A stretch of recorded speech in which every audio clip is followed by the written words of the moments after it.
अस्सलाम वालेकुम students, welcome to NCA tech for you. मैं आपका टीचर मोहम्मद नवीद। आज हमारी क्लास नंबर 14 का पार्ट 2 है, जिसमें हम लोग hyphenation, bring forward, send backward, selection pane and align and group को डिस्कस करेंगे।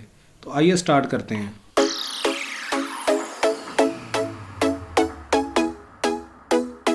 Welcome back guys. अब सबसे पहले हम लोग हाइफनेशन को समझते हैं कि ये होती क्या है। यहाँ पे मैं एक वर्ड लिखता हूँ, टूथ ब्रश। अब टूथ अलग वर्ड है, ब्रश एक अलग वर्ड है। इन दोनों के दरमियान में एक माइनस का साइन है। इस साइन को बोलते हैं हाइफन।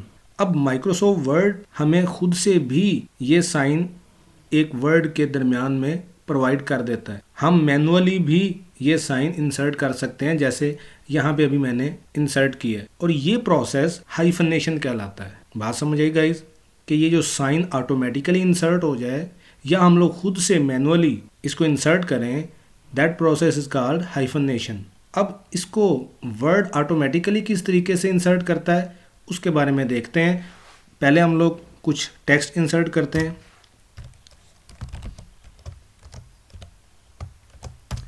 अब यहाँ पे मैंने कुछ टेक्स्ट इंसर्ट कर दिया गाइस। अब यहाँ पे देखिए ज़रा डॉक्यूमेंट। अब मैं यहाँ पे एक लफ्ज़ लिखता हूँ, इन्फॉर्मेशन। जैसे ही मैंने इन्फॉर्मेशन लिखा तो देखिए ये वर्ड और ये दूसरा जो इसके साथ वाला वर्ड था वो ऑटोमेटिकली दूसरी लाइन में शिफ्ट हो चुका है, जबकि इससे पहले लाइन में कुछ स्पेस मौजूद थी। अब हम चाहते हैं कि ये जो लफ्ज़ मैंने लिखा है इन्फॉर्मेशन, ये पहले अपनी स्पेस को पूरा करे और बाकी जो वर्ड है वो नई लाइन में शिफ्ट हो। आप लोगों को ये बात अब क्लियर होगी किस तरीके से। अभी देखिएगा, हम लेआउट टैब में जाते हैं, यहाँ से हाइफनेशन पे क्लिक करता हूँ। ऑटोमेटिक पे जैसे ही क्लिक करूँगा तो देखिए यहाँ पे वर्ड ने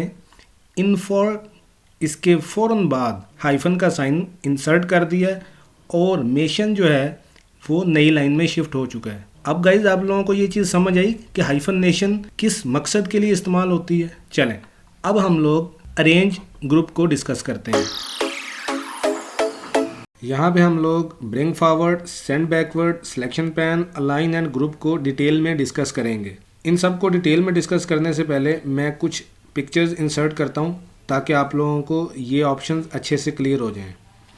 इंसर्ट टैब में जाएं, पिक्चर्स पे क्लिक करें और कुछ पिक्चर जो हैं वो इंसर्ट करते हैं।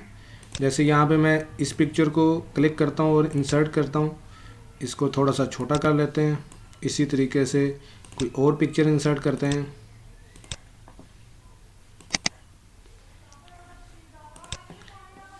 अब इसी तरीके से एक और पिक्चर जो है वो इंसर्ट कर लेते हैं। अब ये 3 पिक्चर्स मैंने इंसर्ट की हैं गाइज। इनको मूव करने के लिए आप वही पुराना तरीका इस्तेमाल करें। इनको पहले स्क्वायर करें, लेआउट टैब में जाएं, रैप टेक्स्ट में इसको भी स्क्वायर करें, इस पिक्चर को भी स्क्वायर करें और इस पिक्चर को भी स्क्वायर करें, ताकि हम लोग इनको आसानी से इधर उधर मूव कर सकें। यहाँ तक क्लियर हो रहा है गाइज आप लोगों को? चलें अब यहाँ देखिए, ये पिक्चर मेरी इस टाइम सबसे पीछे है, उसके बाद ये पिक्चर है, उसके बाद ये पिक्चर है। मैं इस पिक्चर को सिलेक्ट करता हूँ। सिलेक्ट करने के बाद अब ब्रिंग फॉरवर्ड के ऑप्शन पे क्लिक करते हैं। यहाँ पे मेरे पास bring forward, bring to front and bring in front of text के ऑप्शंस हैं। मैं ब्रिंग फॉरवर्ड पे क्लिक करता हूँ। अब गाइज जैसे ही मैं क्लिक करूँगा तो ये 1 स्टेप आगे की तरफ मूव करेगी। ये देखिए, अब ये पिक्चर मेरी सेकंड पिक्चर के फ्रंट पे आ चुकी है। इसी तरीके से अगर मैं ब्रिंग फॉरवर्ड को अगेन क्लिक करूँगा तो अब ये पिक्चर मेरे फ्रंट पे आ चुकी है। अब मैं सेंड बैक पे क्लिक करता हूँ और यहाँ पे send backward, send back and send behind the text के ऑप्शन डिस्प्ले हो गए हैं। यहाँ से मैं सेंड बैकवर्ड पे क्लिक करता हूँ तो ये देखिए 1 स्टेप बैकवर्ड मूव किया है इस पिक्चर ने। इसी तरीके से अगेन मैं सेंड बैकवर्ड पे क्लिक करता हूँ तो अब ये देखिए दोनों पिक्चर्स के पीछे चली गई है पिक्चर मेरी। अगर मैं ब्रिंग फॉरवर्ड पे क्लिक करके ब्रिंग टू फ्रंट पे क्लिक करूँगा तो ये सिंगल क्लिक के साथ ही टॉप पे आ जाएगी। इसी तरीके से सेंड बैकवर्ड पे क्लिक करके सेंड टू बैक पे क्लिक करूंगा तो वन क्लिक के साथ ही ये पिक्चर्स के बैक पे चली जाएगी। अब आप लोगों को सेंड बैकवर्ड और ब्रिंग फॉरवर्ड का ऑप्शन क्लियर हो चुका होगा। अब हम लोग bring in front of text and send behind the text के ऑप्शंस को डिस्कस करते हैं। इस पिक्चर को मैं ड्रैग करके टेक्स्ट के ऊपर ले जाता हूँ।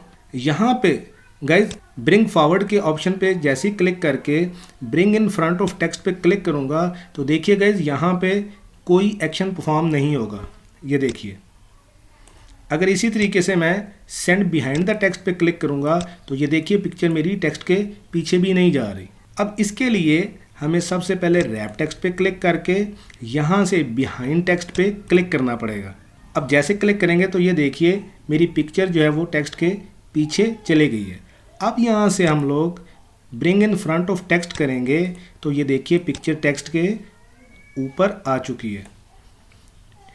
इसी तरीके से अब हम लोग सेंड बिहाइंड द टेक्स्ट पे क्लिक करेंगे तो ये पिक्चर दोबारा टेक्स्ट के पीछे चले जाएगी। अब गाइज आप लोगों को ब्रिंग फॉरवर्ड और सेंड बैकवर्ड के तमाम ऑप्शंस अच्छे से क्लियर हो चुके हैं। चलें अब हम लोग अलाइन पे मूव करते हैं। अलाइन पे मूव करने से पहले मैं आप लोगों को सिलेक्शन पैन के बारे में बताता हूँ। जैसे ही हम लोग इस पर क्लिक करेंगे तो हमारे पास एक सिलेक्शन का पैन ओपन हो जाता है। यहाँ पे मेरे पास जो भी मैंने इस डॉक्यूमेंट में, चाहे वो टेक्स्ट बॉक्सेस हों, चाहे पिक्चर्स हों, शेप्स हों, जो भी ड्रा की होंगी वो यहाँ पे डिस्प्ले हो रही होंगी। जिस पिक्चर पे भी मैं क्लिक करूँगा तो वो पिक्चर मेरी सिलेक्ट हो जाएगी। हम लोग ये भी कह सकते हैं कि जिस ऑब्जेक्ट पे मैं क्लिक करूँगा वो मेरा ऑब्जेक्ट जो है वो सिलेक्ट हो जाएगा। तो आप ये भी कह सकते हैं कि ये सिलेक्शन पैन मेरे इस डॉक्यूमेंट की हिस्ट्री को सेव करता है कि जो जो ऑब्जेक्ट्स या जो जो टेक्स्ट बॉक्सेस मैंने ड्रा किए हों उनको ये एक साइड पे अरेंज करके रखता है। अब हम लोग अलाइन ऑप्शन पे चलते हैं। अलाइन ऑप्शन को समझने से पहले मैं कुछ शेप्स ड्रा करूँगा और इन शेप्स को ज़रा हम लोग ख़त्म करते हैं। इस टेक्स्ट को भी ख़त्म कर लेते हैं। अब मैं कुछ शेप्स इंसर्ट करने लगा हूँ। जैसे एक शेप ये ड्रा कर लेते हैं, इसी तरीके से एक ये शेप ड्रा कर लेते हैं, ये शेप ड्रा कर लेते हैं और एक ये शेप ड्रा कर लेते हैं। अब गाइज मैंने 4 शेप्स इंसर्ट की हैं, ठीक हो गया। अब यहाँ पे मैं इसको क्लिक करता हूँ। क्लिक करके अब जैसे ही मैंने दूसरी शेप को सिलेक्ट करना हो तो अपने कीबोर्ड से कंट्रोल का बटन प्रेस करूँगा और क्लिक करूँगा तो ये शेप भी सिलेक्ट हो जाएगी। अब ये चारों शेप्स मैंने सिलेक्ट कर ली हैं। अब हम अलाइन के ऑप्शन में जाते हैं। यहाँ पे मेरे पास डिफरेंट अलाइनमेंट ऑप्शन दिखाई दे रहे हैं। सबसे पहले गाइज आप लोग इस ऑप्शन को समझें, अलाइन टू पेज, उसके बाद align to margin and align selected objects. Align to page पे क्लिक करते हैं। अलाइन टू पेज पे जैसे ही क्लिक करेंगे तो जितने भी मेरे ऑब्जेक्ट्स होंगे वो इस पेज के हिसाब से अलाइन होंगे। अब अलाइन पे दोबारा क्लिक करें और अलाइन लेफ़्ट पे जैसे ही क्लिक करूँगा तो ये पेज के लेफ़्ट पे अलाइन हो चुके हैं। अगर मैं राइट पे क्लिक करूँगा, अलाइन राइट पे, तो ये पेज के राइट पे अलाइन हो जाएंगे। इसको सेंटर पे क्लिक करते हैं ताकि ये सेंटर अलाइन हो जाएं। अब यहाँ पे अलाइन पे क्लिक करें और अलाइन टू मार्जिन। गाइज मैंने आप लोगों को क्लास 14 में मार्जिन को डिटेल से समझाया हुआ है। अब जैसे ही मैं अलाइन टू मार्जिन पे क्लिक करूँगा तो ये ऑब्जेक्ट्स, ये शेप्स मार्जिन के हिसाब से अलाइन होंगे। अब अलाइन पे क्लिक करते हैं, अलाइन टू लेफ़्ट पे क्लिक करते हैं तो ये देखिए अब मार्जिन के साथ साथ अलाइन हुए हैं। इसी तरीके से अलाइन टू राइट करेंगे तब भी ये मार्जिन के हिसाब से ही अलाइन होंगे। अब हम लोग अलाइन टू सेंटर पे क्लिक करते हैं और इनको सेंटर अलाइन करते हैं। इसी तरीके से अब अलाइन सिलेक्टेड ऑब्जेक्ट्स, जैसे ही हम लोग सिलेक्टेड ऑब्जेक्ट पे क्लिक करेंगे तो ये ऑटोमेटिकली ये ऑब्जेक्ट्स जितने भी होंगे वो अपने हिसाब से ही अलाइन होंगे। इसके बाद हमारे पास ऑप्शन है डिस्ट्रीब्यूट हॉरिजॉन्टली, डिस्ट्रीब्यूट वर्टिकली। इन ऑप्शन को समझने के लिए गाइज मैं इन ऑब्जेक्ट्स को थोड़ा सा अरेंज करता हूँ इस तरीके से कि इन सब के दरमियान में स्पेस जो है वो डिफरेंट हो जाए। अब इन सब को सिलेक्ट करते हैं। सिलेक्ट करने के बाद अलाइन के ऑप्शन में जाकर डिस्ट्रीब्यूट वर्टिकली पे क्लिक करते हैं। गाइज मैं डिस्ट्रीब्यूट हॉरिजॉन्टली पे इसलिए नहीं क्लिक कर रहा क्योंकि ये ऑब्जेक्ट्स मेरे इस टाइम वर्टिकली अलाइंड हैं।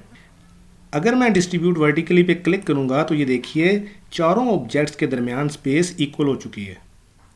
अब डिस्ट्रीब्यूट हॉरिजॉन्टली को समझने के लिए मैं इन ऑब्जेक्ट्स को, इन शेप्स को उफ़की हालत में यानी हॉरिजॉन्टल तरतीब में अरेंज करता हूँ।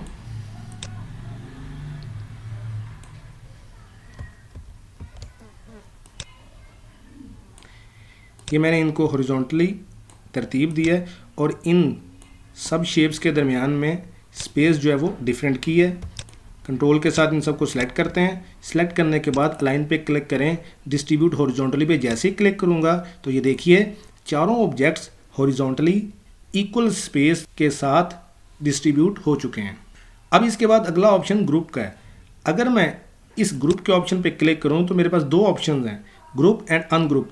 अनग्रुप का ऑप्शन अभी डिसेबल्ड है। अब मैं ग्रुप के ऑप्शन पे क्लिक करूँगा तो ये चारों ऑब्जेक्ट्स ग्रुप हो चुके हैं। अब ये सिंगल शेप की शक्ल में आ चुके हैं। जैसे ही इसके ऊपर मैं क्लिक करके ड्रैग करूँगा तो ये चारों ऑब्जेक्ट्स इकट्ठे मूव होंगे। अगर मैं इन सबको अनग्रुप करना चाहता हूँ तो ग्रुप के ऑप्शन पे क्लिक करें और अनग्रुप पे क्लिक करेंगे तो ये चारों ऑब्जेक्ट्स अलग-अलग हो जाएंगे।